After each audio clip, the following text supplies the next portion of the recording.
কিছু মানুষ প্রায় সময় বলে থাকে যে শেষ রাতে স্বপ্ন দেখলে অথবা ফজরের পরে স্বপ্ন দেখলে সেটা পূর্ণ হয়।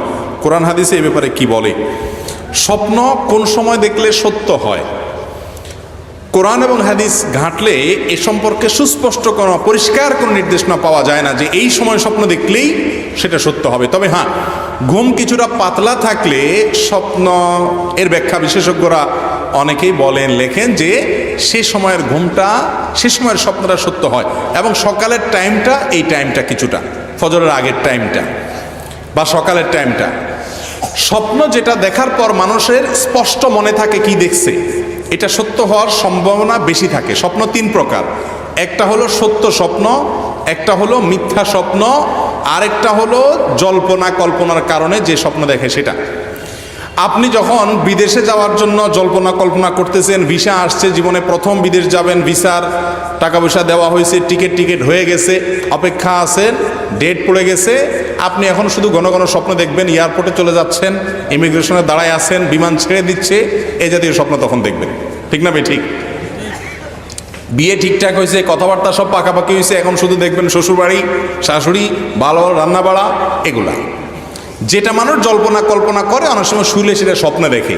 এটার কোনো বিশেষ ব্যাখ্যা আপনার থাকে না, বরং এগুলো হলো অনেকটা ওই জল্পনা কল্পনার কারণে ব্যাখ্যাহীন স্বপ্ন। আর কিছু স্বপ্ন আছে শয়তান দেখায়, দুঃস্বপ্ন যেটাকে আমরা বলি। সেটা কোন স্বপ্ন?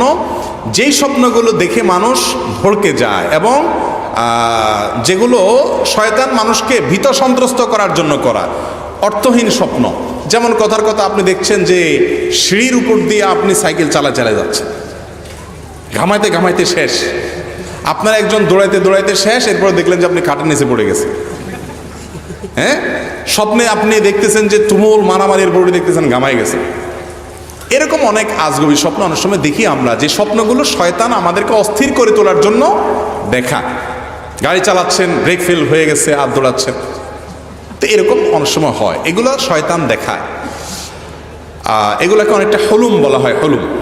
আর যেটা সত্য স্বপ্ন সেটা আল্লাহর তরফ থেকে হয়। বিশেষ করে ইমানদার কিয়ামতের আগে খুব বেশি বেশি সত্য স্বপ্ন দেখবে। হাদিসে আসছে সত্য স্বপ্ন যে এটার কিছু আলামত আছে। একে তো আপনার কাছে স্বপ্ন দেখার পরে মনে হবে এটা মিনিংফুল স্বপ্ন, এটা একটা ব্যাখ্যা আছে, ভালো হোক আর মন্দ হোক। হয়তো আপনাকে কোনো বিষয়ে আল্লাহ সতর্ক করতে চাচ্ছেন আসন্ন কোনো বিপদ থেকে, ওটা স্বপ্নের মাধ্যমে আল্লাহ দেখান। অনেক সময় আল্লাহ তাআলা কোনো সুসংবাদ দিতে চাচ্ছেন, যেটাকে বুশরা বলা হয়, এটাও এক প্রকারের সত্য স্বপ্ন। এটা দেখার পরে আপনার মধ্যে স্পষ্ট মনে হয় যে এটা একটা মিনিংফুল স্বপ্ন। এবং কখনো কখনো এই ধরনের স্বপ্ন একেবারে দিনের আলোর মতো, জাগার পরেও পরিপূর্ণ মনে হয় যে আমি স্বপ্নে দেখি না, ডাইরেক্ট দেখছি, এরকম। এগুলো সত্য স্বপ্ন হওয়ার কিছু আলামত। এই বিষয়গুলো ভালো করে জানার জন্য স্বপ্নের ব্যাখ্যা বুঝেন এমন কোনো ব্যক্তির কাছে যাওয়া যেতে পারে। আজকাল একটা বড় দুঃখজনক বিষয়, স্বপ্নের ব্যাখ্যা বুঝেন এমন আলেম ওলামা দেশে একেবারে কম। আমি নিজেও বুঝি না খুব একটা, পণ্ডিত এবং এই বিষয়ে বিশেষজ্ঞ মানুষ নাই, অথচ মুসলমানদের একটা বড় সম্পদ ছিল এটা দিন দিন হারিয়ে যাচ্ছে আমাদের কাছ থেকে। নবী করিম সাল্লাল্লাহু আলাইহি ওয়াসাল্লাম স্বপ্নের ব্যাখ্যা দিতেন। স্বপ্ন যদি আপনি ভালো দেখছেন, মনে হয় খুশি খুশি লাগে, মনে হচ্ছে কোনো গুড নিউজ আছে স্বপ্নের মধ্যে আমার জন্য, তাহলে সেই স্বপ্ন আপনার প্রিয় বা পছন্দের কাছের লোকদেরকে বলতে পারেন।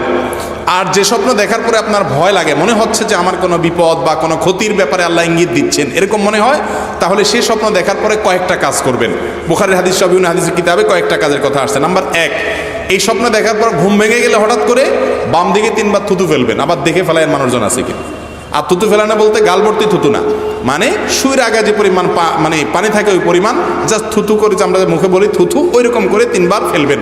কারণ ইবলিস বাম দিক থেকে মানুষকে সাধারণত কি করে, এই জাতীয় অ্যাটাকগুলো করে, আক্রমণগুলো করে। 2 নম্বর কাজ হলো আউযু বিল্লাহি মিনাশ শাইতানির রাজিম পড়বেন। আল্লাহ আপনার কাছে দুষ্ট জিন থেকে, দুষ্ট শয়তান থেকে, বিতাড়িত শয়তান থেকে পানা চাই।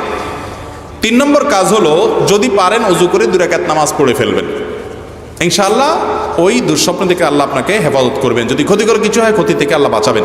নাম্বার 4, দুঃস্বপ্ন দেখলে, খারাপ স্বপ্ন দেখলে, এটা একান্ত স্বপ্নের ব্যাখ্যা বুঝেন এমন কাউকে ছাড়া যাকে তাকে বলে বেড়াবেন না, নিষেধ আছে হাদিসে। যেটা দেখলে মনে হয়েছে যে আপনার কাছে মিনিংটা আমার জন্য সতর্কতামূলক, বাজে স্বপ্ন বা দুঃস্বপ্ন মনে হচ্ছে, খারাপ স্বপ্ন মনে হচ্ছে, তাইলে এ হলো মোটামুটি স্বপ্নের সম্পর্কে সংক্ষিপ্ত বিবরণ। আমরা স্বপ্ন নিয়ে অনেক ধোঁয়াশার মধ্যে থাকি, অনেক সময় এগুলো নিয়ে অনেক বিভ্রান্তিও থাকে, সেজন্য বিস্তারিত বললাম।